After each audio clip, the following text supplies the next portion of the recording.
আজকে যিনি সরকার প্রধান, বিএনপিকে রাষ্ট্রীয় ক্ষমতায় এনেছে, জনাব তারেক রহমানকে বাংলাদেশে ফিরিয়ে এনেছে, আমাদের প্রয়াত সর্বজন শ্রদ্ধেয় বাংলাদেশের জনগণের আপসহীন নেত্রী বেগম খালেদা জিয়াকে কারাগার থেকে মুক্তি দিয়েছে। একই সাথে জামাত ইসলামকে তাদের নিবন্ধন ফিরিয়ে দিয়েছে, রাজনীতি করার সুযোগ করে দিয়েছে এই গণঅভ্যুত্থান। কিন্তু আজকের এই বাংলাদেশে যিনি প্রধানমন্ত্রীর চেয়ারে রয়েছেন জনাব তারেক রহমান, আপনি বিএনপির প্রধানমন্ত্রী নন, আপনি বাংলাদেশের জনগণের প্রধানমন্ত্রী। তাই আপনাকে সমালোচনা সহ্য করতে হবে, এদেশের জনগণের কথা সহ্য করতে হবে। জনগণ আপনার পক্ষেও বলতে পারে, আপনার বিপক্ষেও বলতে পারে, এগুলোকে ধারণ করে সামনের দিকে আগাতে হবে। আপনি যদি সমালোচনা সহ্য করতে না পারেন, এটা কিন্তু হবে না, এটা কিন্তু এদেশের জনগণ মেনেও নেবে না। আজকে যিনি মাননীয় স্বরাষ্ট্রমন্ত্রীর চেয়ারে রয়েছেন, উনি বাংলাদেশের একজন শ্রদ্ধেয় ব্যক্তিত্ব।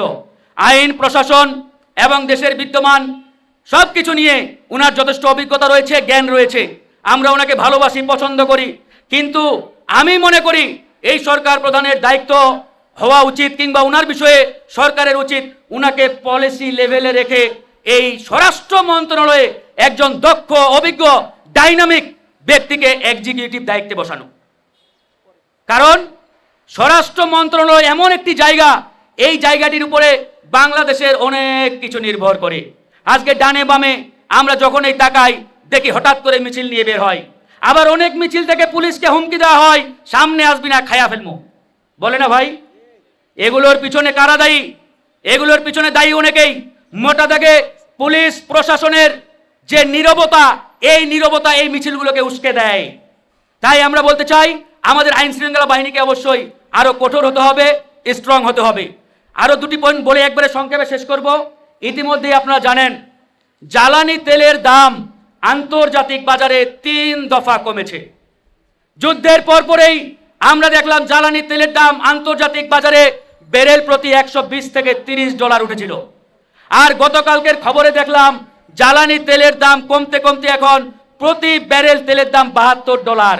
যখন দাম বাড়ানো হয়েছিল তখন আমার দেশের ব্যবসায়িক শ্রেণীর বক্তব্য ছিল, আন্তর্জাতিক বাজারে দাম বেড়েছে, আমরাও বাড়িয়ে দিয়েছি ভাই। এখন আমরা তাদেরকে বলতে চাই, বিশ্ব বাজারে দাম কমেছে, তোমরাও কমিয়ে দাও ভাই। এখন তাদের বক্তব্যটা কি? যে ভাই আমরা বেশি দামে কিনেছিলাম, এখন এই স্টক শেষ না হলে তো আমরা দাম কমাতে পারছি না। এ সকল ভণ্ডামি বন্ধ করতে হবে। জ্বালানি তেলের মূল্য অনতিবিলম্বে কমাতে হবে। আমরা মাননীয় প্রধানমন্ত্রীকে আহ্বান জানাই, এদেশের মানুষের কথা চিন্তা করে আপনি অনতিবিলম্বে জ্বালানি তেলের মূল্য কমানোর ঘোষণা দেবেন। মানুষ কষ্টে আছে, নিতে পারছে না। 1 লিটার তেল কিনতে গেলে 145 টাকা গুনে গুনে দিতে হয়। এই ব্যথা আমরা বুঝি, আমরা আর সহ্য করতে পারি না। এই বিষয়গুলো অবশ্যই খেয়াল রাখবেন। পরিশেষে একটাই কথা, পতিত ফ্যাসিবাদ স্বৈরাচারের বিষয়ে আমরা এক এবং ঐক্যবদ্ধ। এখানে দলমত নাই ভাই। কে বিএনপি, কে জামাত, কে গণ অধিকার, কে এনসিপি, দেখার বিষয় নেই। একটাই বিষয়, আওয়ামী লীগ এবং স্বৈরাচারের প্রশ্নে আমরা সবাই এক এবং ঐক্যবদ্ধ থাকব। আর আমাদের পাশের দেশের দাদারা ইতিমধ্যে আমাদের নিয়ে ষড়যন্ত্র শুরু করেছে। পুশিন দিয়ে ঢুকাতে চাই, ঠেলে ঢুকাতে চাই বাংলাদেশের ভিতরে ভারতীয় নাগরিকদের। আমরা স্পষ্ট হুঁশিয়ারি দিয়ে বলছি, এদেশের একটা দেশপ্রেমিক মানুষের রক্তে 1 ফোঁটা রক্ত থাকতে ভারতের কোন নাগরিককে তোমরা বাংলাদেশে ঢুকাতে পারবা না। তোমরা যতই তোমাদের হাই কমিশনারকে মন্ত্রীর পদমর্যাদা দাও, প্রধানমন্ত্রী বানিয়ে দাও, উই ডোন্ট কেয়ার। আমরা একটাই কথা বলবো, এই 56,000 বর্গ মাইল এলাকায় একমাত্র আধিপত্য চলবে বাংলাদেশের জনগণের। এই ল্যান্ড নিয়ে, ভূমি নিয়ে কেউ যদি চক্রান্ত করার চেষ্টা করে, আমরা বাংলাদেশপন্থী জনগণ ছেড়ে দেব না, ছাড় দিয়ে কথা বলবো না। এ বিষয়ে আমরা সতর্ক আছি, সজাগ আছি। ভালো থাকবেন। আমরা কথা বলছি, কথা বলে যাব। লড়াই শুরু হয়েছে, লড়াই চলবে। জুলাই গণঅভ্যুত্থান, জুলাইয়ের স্পিরিট, গণভোট এবং জুলাই সনদ বাস্তবায়ন না হওয়া পর্যন্ত ইনশাআল্লাহ আমরা আমাদের এই ভয়েস জারি রাখবো। আমি ফারুক হাসান এই ঢাকা বিশ্ববিদ্যালয়ের মাটিতে 22 বার রক্তাক্ত হয়েছি, 22 বার হামলার শিকার হয়েছি। সুতরাং আমরা জানি বিগত 15-16টি বছর কি যন্ত্রণাময় সেই ফ্যাসিবাদের দুঃশাসনের জাতাকলে আমরা পিষ্ট হয়েছিলাম। সেই দুঃশাসন, ফ্যাসিবাদ থেকে এই বাংলাদেশকে মুক্তি দেওয়ার পিছনে সবচাইতে বড় ভূমিকা পালন করেছে আমার এই জুলাইয়ের সহযোদ্ধা ভাই এবং বোনেরা। আজকে যিনি সরকার প্রধান, বাংলাদেশের সরকার প্রধান জনাব তারেক রহমান, আমি মনে করি এই জুলাই গণঅভ্যুত্থান না হলে তিনি দেশে ফিরে আসতে পারতেন কিনা এটা একটা বড় প্রশ্নবোধক বিষয়। আমাদের সকলের শ্রদ্ধাভাজন প্রিয় ব্যক্তিত্ব বাংলাদেশের আপসহীন নেত্রী প্রয়াত বেগম খালেদা জিয়া কারাগার থেকে মুক্তি পেতেন কিনা এটাও কিন্তু বড় একটা সন্দেহের বিষয়, যদি না এই জুলাই গণঅভ্যুত্থান হতো। তার মানে এই জুলাই গণঅভ্যুত্থান আমাদের অনেক কিছু দিয়েছে। এই জুলাই গণঅভ্যুত্থান বিএনপিকে রাষ্ট্রীয় ক্ষমতায় এনেছে, জনাব তারেক রহমানকে বাংলাদেশে ফিরিয়ে এনেছে, আমাদের প্রয়াত সর্বজন শ্রদ্ধেয় বাংলাদেশের জনগণের আপসহীন নেত্রী বেগম খালেদা জিয়াকে কারাগার থেকে মুক্তি দিয়েছে। একই সাথে জামাত ইসলামকে তাদের নিবন্ধন ফিরিয়ে দিয়েছে, রাজনীতি করার সুযোগ করে দিয়েছে এই গণঅভ্যুত্থান। এটা স্বীকার করতে হবে বন্ধুগণ। তাই আমরা আজকে দ্ব্যর্থহীন কণ্ঠে বলতে চাই, রাজনীতির মাঠে আলোচনা সমালোচনা তর্ক বিতর্ক অনেক কিছু থাকবে, কিন্তু জুলাই এবং জুলাইয়ের যে মূল স্পিরিট, এই স্পিরিটের বিষয়ে কোনো আপোষ করা চলবে না। কিন্তু অত্যন্ত পরিকল্পিতভাবে এই জুলাই গণঅভ্যুত্থান এবং আমাদের 1971 সালের মহান মুক্তিযুদ্ধকে মুখোমুখি দাঁড় করানোর একটা পরিকল্পিত চক্রান্ত চলছে এবং এটা অব্যাহত থাকবে বলে মনে হচ্ছে।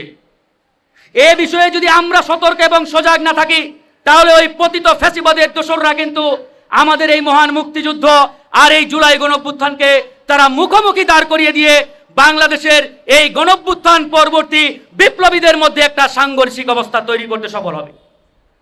আমরা এটাও দ্ব্যর্থহীন কণ্ঠে বলতে চাই, 1971 হচ্ছে আমাদের ফাউন্ডেশন। 71-এর মধ্য দিয়ে আমরা দেশ পেয়েছি, পতাকা পেয়েছি, এই স্বাধীন সার্বভৌম বাংলাদেশ পেয়েছি। সুতরাং 71-এর সাথে কোনো কিছুর তুলনা চলে না।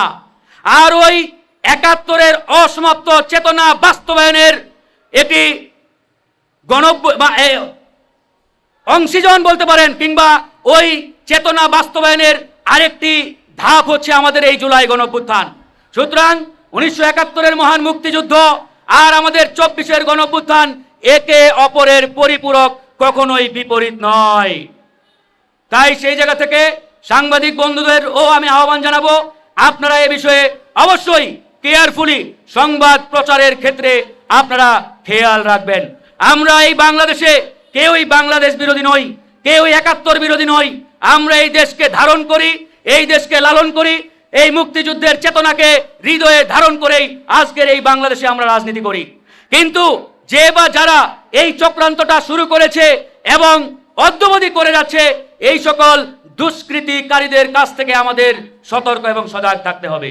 প্রিয় ভাইরা আমার, আজকের এই নতুন বাংলাদেশ দেখেন, অনেক কথাই বলি, বিগত 15-16 বছর এই বাংলাদেশের রাজনৈতিক পরিবেশ ছিল তৎকালীন লেডি ফেরাউন, যাকে বাংলাদেশের প্রধানমন্ত্রী আমরা বলতাম না, বলতাম আওয়ামী লীগের প্রধানমন্ত্রী। এই জন্য তিনি কোনো সমালোচনা সহ্য করতে পারতেন না। তিনি যদি বলতেন আগামীকালকে পশ্চিম দিকে সূর্য উঠবে, আর ওই লেডি ফেরাউনের সাঙ্গপাঙ্গরা এক বাক্যে বলতো জি আপা, ইয়েস আপা, এটাই সত্য। কিন্তু আজকের এই বাংলাদেশে যিনি প্রধানমন্ত্রীর চেয়ারে রয়েছেন জনাব তারেক রহমান, আপনি বিএনপির প্রধানমন্ত্রী নন, আপনি বাংলাদেশের জনগণের প্রধানমন্ত্রী। তাই আপনাকে সমালোচনা সহ্য করতে হবে, এদেশের জনগণের কথা সহ্য করতে হবে। জনগণ আপনার পক্ষেও বলতে পারে, আপনার বিপক্ষেও বলতে পারে, এগুলোকে ধারণ করে সামনের দিকে আগাতে হবে। আপনি যদি সমালোচনা সহ্য করতে না পারেন, এটা কিন্তু হবে না, এটা কিন্তু এদেশের জনগণ মেনেও নেবে না। তাই আমরা মনে করি জুলাই গণঅভ্যুত্থান পরবর্তী রাজনীতির মাঠে যে সমালোচনা আলোচনা শুরু হয়েছে, এটা আমি মনে করি এদেশের গণতন্ত্রকে সুসংগঠিত এবং শক্তিশালী করার একটি অগ্রযাত্রার বড় একটা স্টেপ। প্রিয় বন্ধুগণ, আজকে এই জুলাই গণঅভ্যুত্থান এবং তার যে মূল স্পিরিট, জুলাই সনদ, গণভোট, এটা নিয়ে বিগত সময়ে সাংবিধানিক আইনগত অনেক আলোচনা আমরা করেছি। টেলিভিশন টক শোতে নিয়মিত আমরা কথা বলে যাচ্ছি। এটা নিয়ে অনেক কথা হয়েছে, এটা নিয়ে অনেক বক্তব্য ইতিমধ্যে দিয়েছি।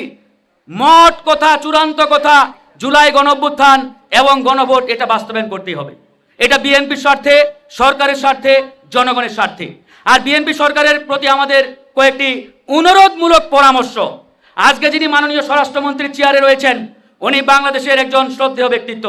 আইন, প্রশাসন এবং দেশের বিদ্যমান সব কিছু নিয়ে উনার যথেষ্ট অভিজ্ঞতা রয়েছে, জ্ঞান রয়েছে। আমরা ওনাকে ভালোবাসি, পছন্দ করি।